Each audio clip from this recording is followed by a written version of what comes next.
রাষ্ট্র চালাচ্ছেন এখনো তিনজন মানুষ। এক হচ্ছেন নরেন্দ্র মোদী, দুজন হচ্ছেন অমিত শাহ, তৃতীয় নম্বর ব্যক্তি হচ্ছেন আদানি। তাদের জন্য দেশের সবকিছু চলছে, তাদের ভালোর জন্য সবকিছু চলছে।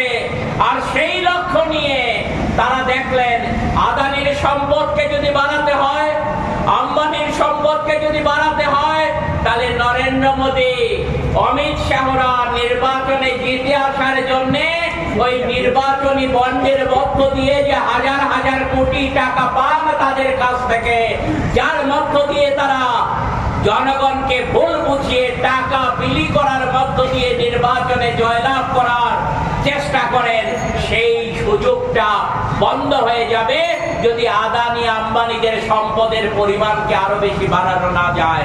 আর তার জন্যে তারা প্রস্তাব আনলেন না এখন থেকে অ্যাপ্রেন্টিসশিপ অ্যাক্টে আর 3 মাস 6 মাস পরে তাকে সার্টিফিকেট দিতে হবে। সে অ্যাপ্রেন্টিস এখন নয়, সে ট্রেনিং পেয়ে গেছে, এটার দরকার নেই। মালিকরা ইচ্ছে করলে পর যতদিন খুশি তার কারখানায় 3000 5000 টাকার বিনিময়ে যে কোনো শ্রমিককে বছরের পর বছর কাজ করাতে পারবে। সে কাজ শিখে ফেলেছে, এই সার্টিফিকেট দেওয়ার আর প্রয়োজন মালিকদের নেই।